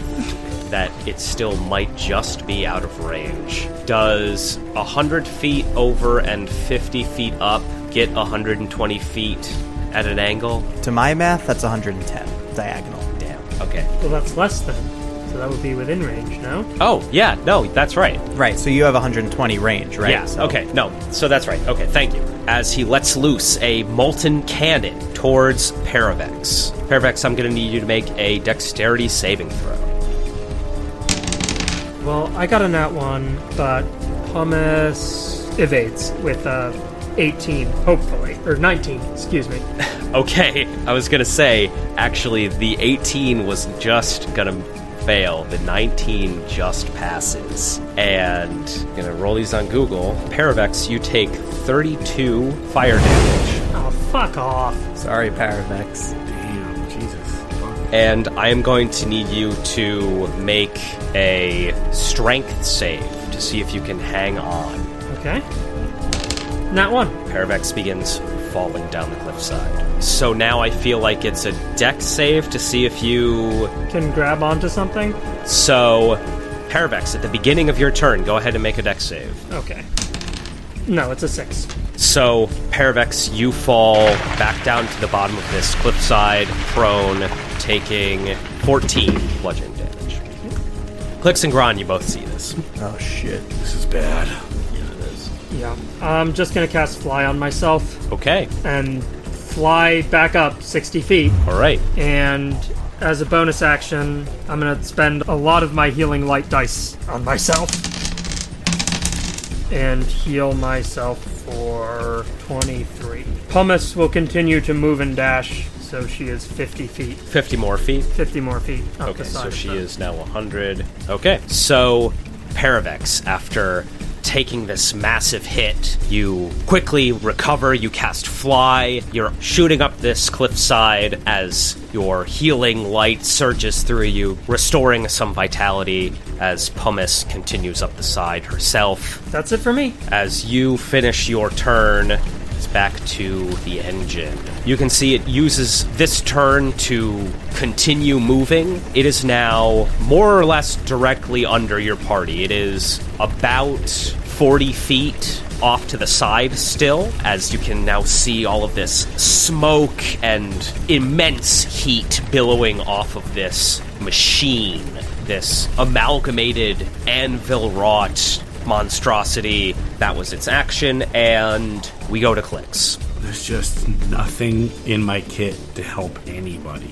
So I'm going to just go the rest of the way with my movement, and I'm going to hold my action. Okay. If something happens, Clicks may jump and do something dramatic, but otherwise I'm going to stay here. Okay. Do you have your crossbow? I don't think I have enough range, though, right? Isn't it 120 feet? Yeah, you're all the way at the top. You could attack, I think, with disadvantage at that range with crossbow. Oh, yeah, no, I can attack with disadvantage. As you prepare to act, go ahead and give me a perception check. Natural 20, but with no modifier. Nice. Okay. Clicks. As you look down at this fucking horrible, crazy-looking monster, you see 3 satyrs tucked into different compartments of this. Almost like they're sitting in little chariots that are all modularized into this massive structure. And on a nat 20, just like the previous nat 20, I'll just give you something very specific here. They are what is allowing this thing to act. Okay. In that case, I will use my action to try and attack one of them. Okay, go ahead and give me that roll with disadvantage. First roll's a 27. Let's see what happens. Oh, man. Second roll's a 19. 19 will still hit. Nice. 7 piercing damage. I do have Piercer feet, so I'm going to reroll that damage. Go for it. Glad I did. That shit went to the top of the damage possibility. 13 piercing damage total. Okay. You can see you shoot one of these satyrs, and it looks like a clean shot. From that high up, you can hear the scream of agony as you injure this satyr pretty badly. With that, actually, because I'm not hiding all the way up here, if you want to try and hit me, try and get some of the attention off of Paravex. Great. Go ahead and roll Persuasion or Intimidation. That is 16. Okay. After firing down at this, perhaps at least the one that you shot might be inclined. We'll see what happens. Okay. As we go to the one you just shot. So that's initiative 9. You can see this satyr is going to point its molten ballista cannon upwards towards you, Clicks. Go ahead and give me a dex save. Oh, I thought you'd never ask. It's a 25. That'll pass. So, with evasion, you take nothing? Yeah, we'll see you later. That's how it works. Jesus Christ. Okay, wow. This just giant slag of molten rock just shoots up towards the top of this cliff, and Clicks, you dodge it completely. Just goes over my head. Yep, see you later. Goodbye. Insane. We're back to the top. That's Grom. Gonna move and dash again. That gets me to the top, I think. 40 more? Yeah. All right. Yes, Gron, you are to the top. I don't have any more actions, so I'm just gonna stand up here on the top and make myself look very visible. Okay. I don't have any more movement either, so is Clicks near me? Yeah, more or less. You climbed straight up. You see this giant pile of lava behind you. Good to have you up here, friend. Good to be up here, kinda. That's my turn. That's it. Okay, that's Gron. We go to another one of these pilots, seemingly the leader of this little band. You can see them stick their head out of this monstrosity, and Paravex, I'll say, being the closest, you can just clearly see they almost look more demon than satyr in their form. Their horns are incredibly sharp and pointed, and much of their fur is tattered and almost melted away into this very disfigured flesh. Their hands with very curling claws, and they wear scraps of metal all over their body. They are going to maneuver this vehicle sideways and are going to ram into the side of this cliff with the front end of this, which is shaped like a giant bull. Massive head and horns, and Clicks and Gron, I'm going to need the two of you to make strength saves, being on the edge of this cliffside. 14. 17. Okay. You are both knocked prone, but because you are on the top of this cliff, you are not going to take too much damage here. Just 6 apiece as this giant engine smashes into the side of this canyon, catching you off guard. Okay, that is that. We go to Paravex. Cool. Pumice will just use her actions to join the rest of you at the top of the cliff. Cool. There's someplace to land on top of this thing? There certainly is. Yeah. Somewhere where I could stab the satyrs from, you think? There certainly is. Yeah, that's what we're gonna do. Okay. Go ahead and give me insight or perception. Sure. That's gonna be a 17. Okay, you should know that you can definitely get into melee with these satyrs. It will probably be, if not just as dangerous as the firepower these cannons are capable of, pretty dangerous just by the sheer amount of contraptions all over this monstrosity. You can see blades and battering rams and glowing flails off the side of this thing. The top looks fairly secure, but again, it's covered in a lot of stuff. Right. But you said these satyrs are in little berths. Yep. Alright. I'm gonna take a chance. I'm gonna go there. I'm going to try and stab the shit out of the injured one. Okay. So, of those 2 attacks, the lowest was a 23. Definitely hits. Okay. Now, you said these satyrs look something like demons. Are they fiends for the purpose of Divine Smite? They are fiends for the purpose of Divine Smite. Okay. So, I'm going to use a Divine Smite. So that's going to be 10 slashing and 14 radiant for the first attack. Quite hurt. You can see the burst of radiant damage on their form almost takes an entire chunk out of their body. You just see mangled flesh and burned remains. Okay. And 9 more slashing on the second. Which is 1 hit point more than you needed. Good. Go ahead and paint a picture. Yeah, so Paravex flies over to this injured satyr, sticks their curved sword right into its chest, exploding with gray and gold flame, What are you doing? Get away from me!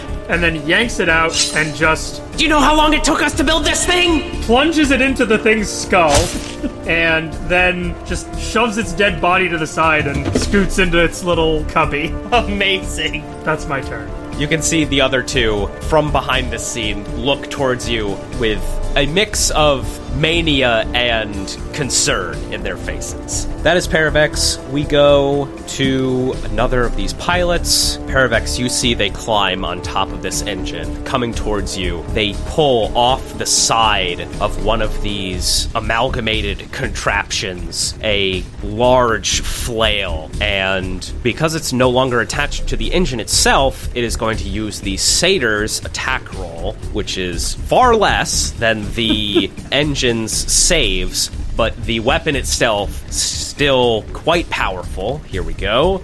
That is a 15 to hit. Not quite. Okay, as this giant flail swings towards you in the position you have made for yourself, misses, and that is that satyr's turn. We go back to Clicks. Crossbow. All right, Disadvantage. First roll is a 16. I don't even know if that hits. that will just miss. Damn it. Cool. Great. I miss. Okay, The other one was a lot better, but whatever. There's nothing else for me to do. all right. That is Clicks' turn. We go to... Oh, look, it's the dead satyr. And that's back to the top. We're going to have something happen. Oh, no, Gron rolled ahead of Initiative 20. That's back to the top with Gron. Any of Okay. you want to bet if there's a layer action this turn? So seeing what Paravex did there, I'm feeling I might want to do something similar. How far down is it to this thing? So that is 90 feet straight down. Okay, I see. Yeah, I was worried about taking damage. I wanted to do something cool like leap onto it, but I feel like it would hurt. Yeah, it definitely would hurt. Well, I mean, Gron can rage and then pass a fall save, so we'll see what happens. That's true. Oh my god.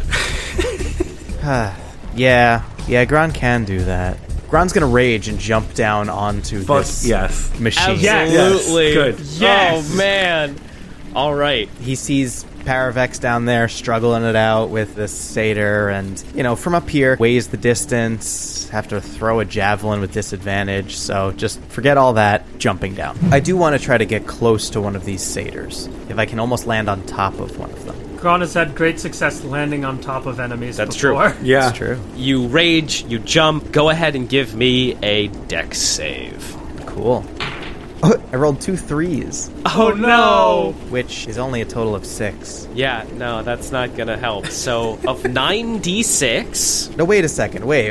Am I close to one of these satyrs? Yeah, you are. Because there's some airborne stuff that happens before I land. So as I enter my rage, then this satyr has to make a dex save.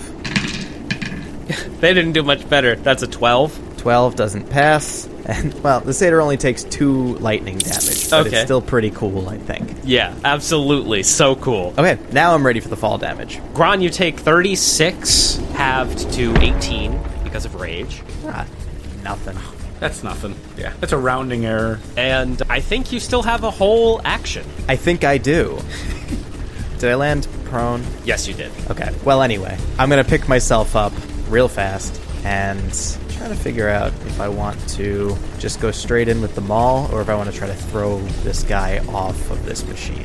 Oh, man. Oh, totally knock them off, right? Yeah, I think so. We can use this machine, maybe. Like, who knows? This is the dune buggy from FF7. We can unlock this. It is certainly not that. Yeah, this is some kind of big Mad Max machine. Would a 10-foot push do it? Yes. Okay, then I'm probably going to do that next turn. This turn, I'm just going to swing into him twice with the axe. Okay. Recklessly, that is a 23 to hit on the first hit. Definitely hits. Okay, and that is 19 slashing damage. And an additional 1 necrotic. And coming back around for another one. That's a nat 20. Holy Yes. shit. Oh my god. Okay, so that's pretty good. That's a total of 12 on 2d12. Well, the 1 and an 11, because d12s be like that. 20 slashing. Okay. Kron, you see this satyr immediately on death's door. They step back as they're surrounded by you and Paravex now on both ends of this machine. Paravex, you hear them shout out in Sylvan. Who do you think you guys are? We didn't spend our entire lives and our entire afterlives praising Xenagos to get this kind of treatment? That's Kron's turn. It's now this satyr's turn. Wait, I thought it was a lair action. Oh, you're right. Thank you for reminding me. Damn it. I almost bet and you all almost beat me because Andy almost forgot. That's Gron's turn. We're going to see what happens on Initiative 20. On Initiative 20, Paravex and Gron, over the side of this Hellfire engine, you see the once slain satyr demon stand back up. Oh, you guys are in for it now! And begin laughing, and I just realized these guys are just goblins. They're just Jimmy's goblins. Here we go.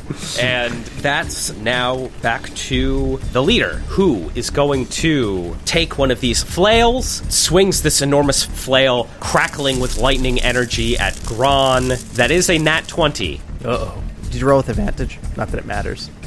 That is a nat 20. I am absolutely just going to roll these on Google. That many dice, huh? Okay. Holy shit, there were 4 ones on this. 10d10. Holy shit. And Gron, that is 41 lightning damage. Only lightning? Yeah. All right. I take half of that. Holy shit. Gron, you take 20 lightning damage as this enormous flail just churns through you. You're like, nah. Yeah. Some of it courses through me, but I'm able to neutralize it with my red lightning. Amazing. That's awesome. We're over to Paravex. Okay.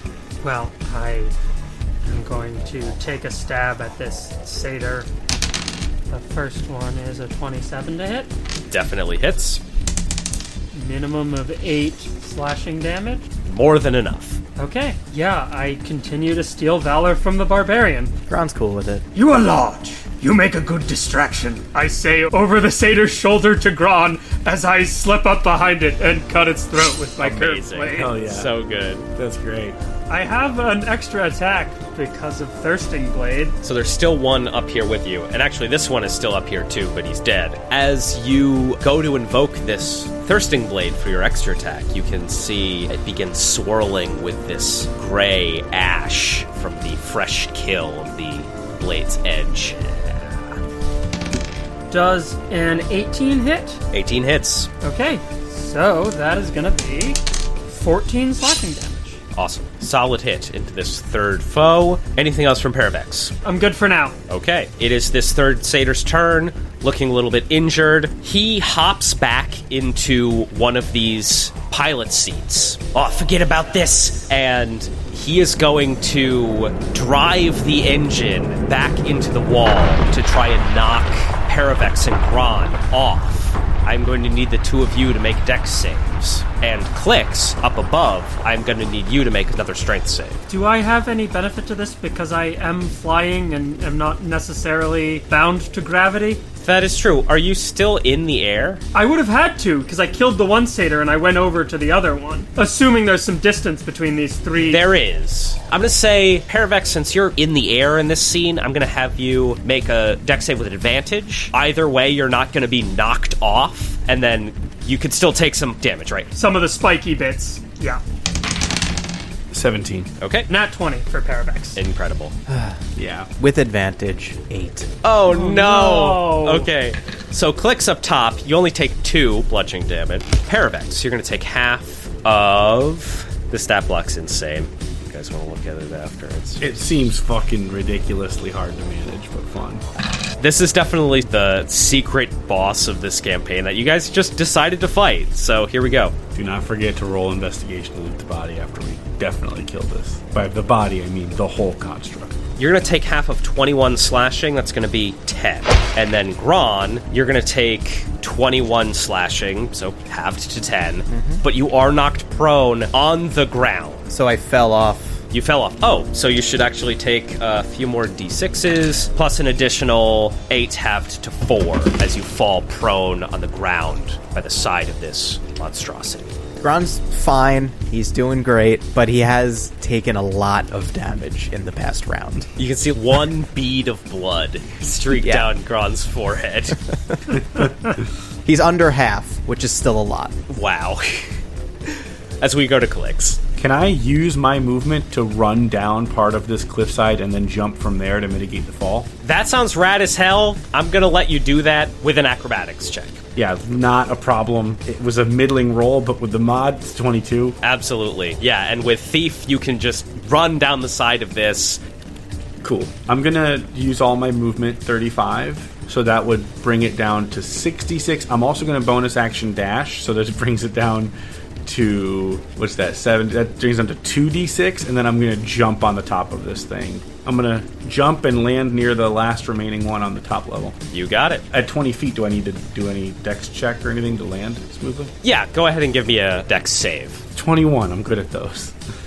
Taking 2 damage, landing deftly. What do you do with your action? Gonna attack the one that's left. This will include sneak attack, but this will just be a flat roll. It's another fucking nat 20 to attack, which is ridiculous. Are you kidding? Fucking hell. Okay, hold on. Let me roll. 2 sneak attacks, 48 piercing damage. Clicks, paint a picture. Yeah, I know.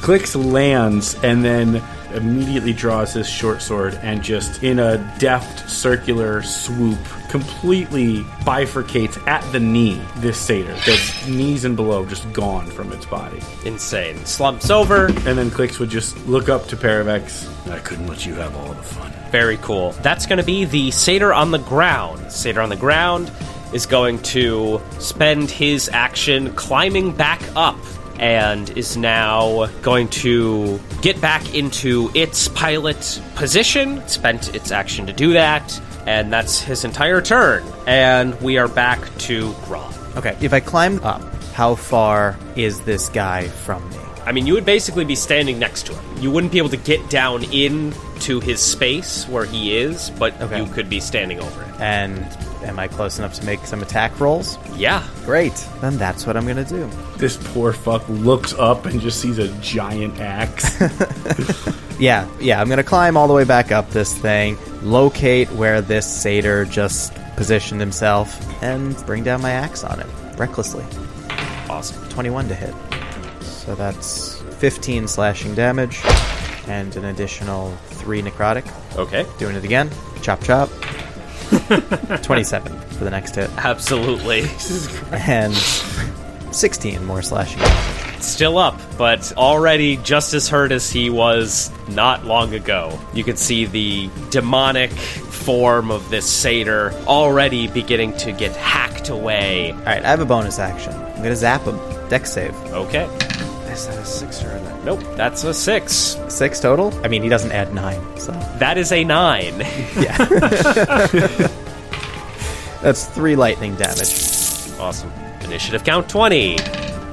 The one standing between Clicks and Paravex remains unmoving in whatever state of death it is currently in. As we go to Paravex. Alright, I fly over to the other side of this satyr, and I'll say in Sylvan as I stab down at it. See the rewards you have earned in service to false gods. Amazing. Classic Paravex line. Does a 17 hit? 17 is their AC. Okay, cool. A minimum of 8 slashing damage. Okay. And my extra attack, that is 2 2s. Ah, so close. Oh well. All right. We are already back around to Clicks. I mean, I'm going to walk up to the little tank hole and stab into it. That's what I'm going to do. Okay. You have this one surrounded. It's a dirty 20 to hit. I mean, we know what's going to happen. It's close to dead, and this is a sneak attack. No, please! Leave us alone! For the shits and the gigs, 27 piercing damage, Andy. We were just gonna eat you guys! Only.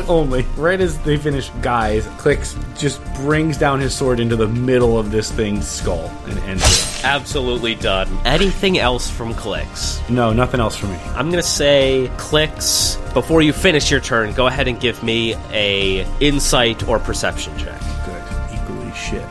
13? Similar to the Minotaurs that you encountered on the Blood River bridge crossing, you think if you try and stick around, these satyrs could just come back and keep harassing you. Okay, I would say to the party then, right as the body slumps down into the pilot's seat dead, clearly what happened on the bridge is happening here.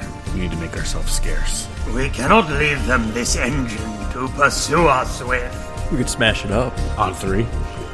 That's not how initiative order works, but, for the flavor. For the flavor, you suggest tearing apart this monstrous contraption as we go back up to Gran. All right. Is there any way we could use this thing? Or does it seem too arcane? I said it earlier. Gran, would you like to attempt an Arcana check? I mean, I can, for sure. This will be the first time I've ever done this.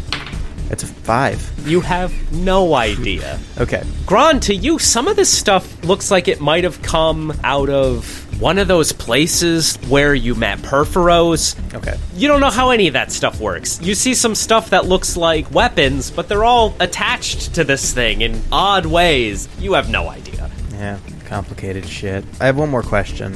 When the one came back to life, did it seem like it just completely put itself back together as if nothing happened?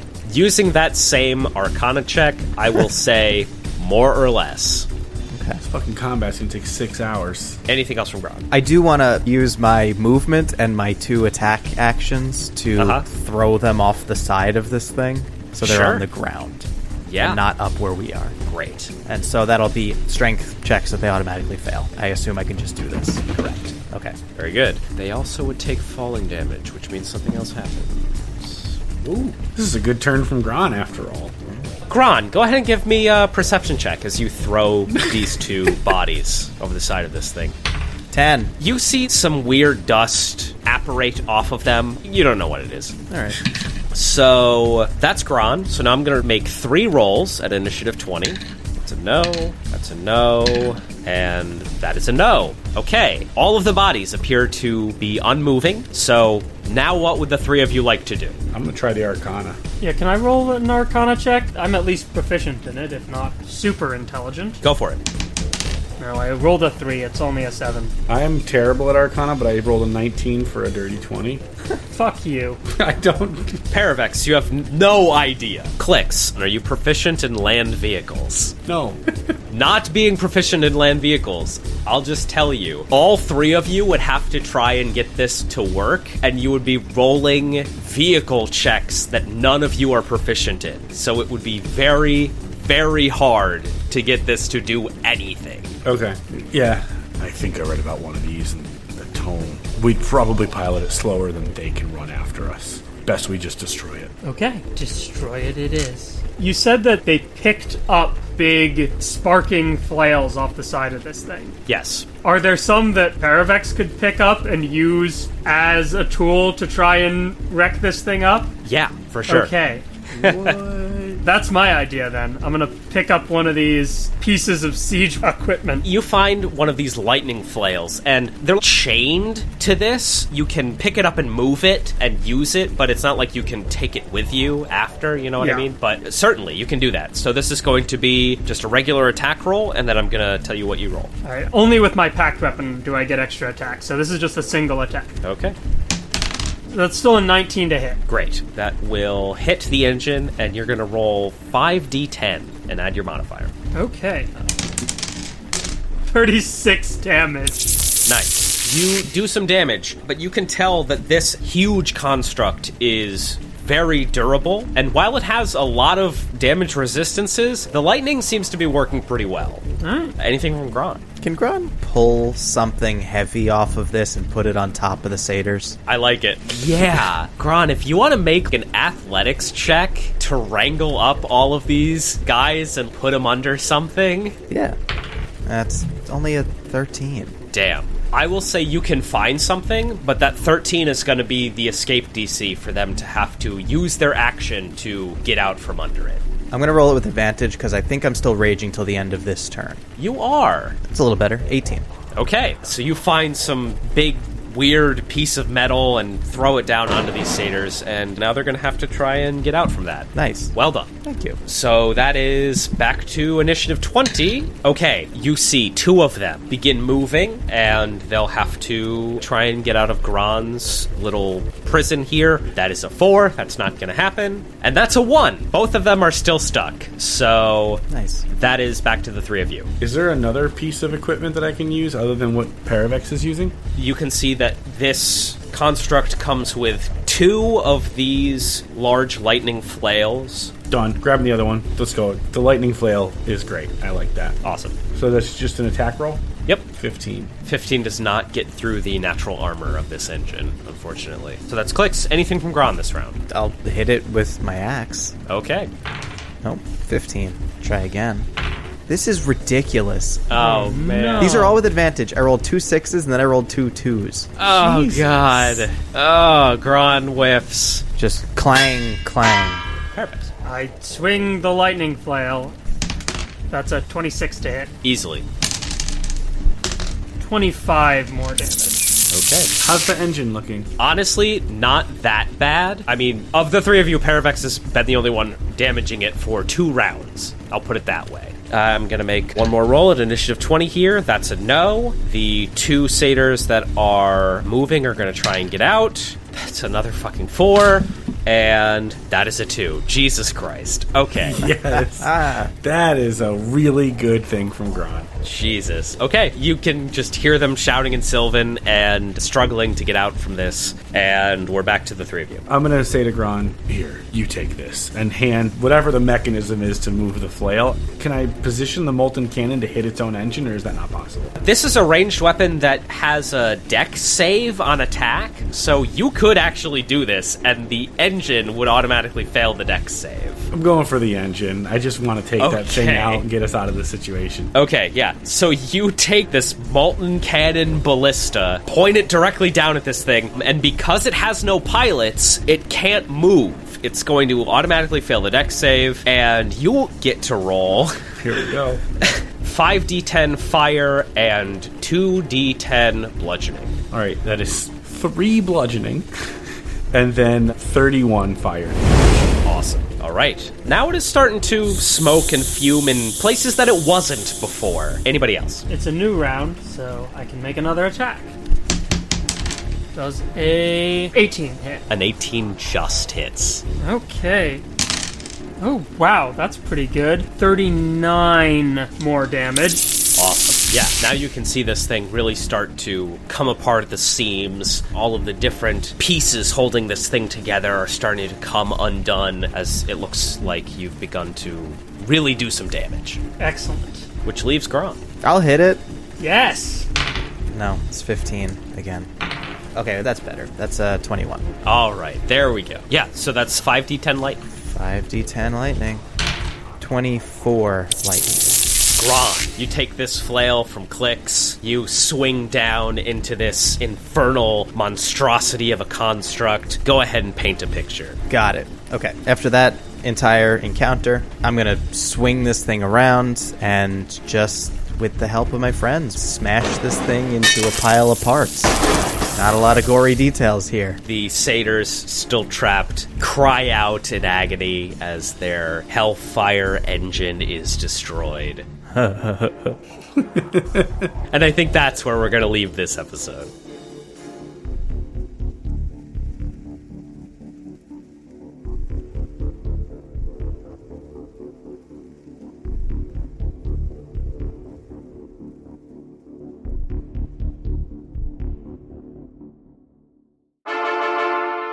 Andy, my agent said I'd be working with Tom Hardy and Charlize Theron. I'm a little disappointed. If only. Do not, my friends, become addicted to water. Seriously though, I don't know. I just like suddenly got this idea to just throw that in here, and You just plop that shit in an encounter table, and you're like, here we go. just here we go. Yeah, this is suddenly Mad Max. I mean, Fuck yeah. post-apocalypse, hell, like there's a very fine line there. It's Doom meets Mad Max. Yeah. Pods of the Multiverse is produced by Jimmy Afadagato and edited by Scala, with music by Andy Berger, that's me, and art by Alexa Riley. Thanks to our Patreon supporters, and a special thanks to our Holy Avengers, May, Jake, Chris, and John. For $5 a month on Patreon, you can access every episode of Table Talk, our weekly variety show produced by Jeppy. Thanks for listening.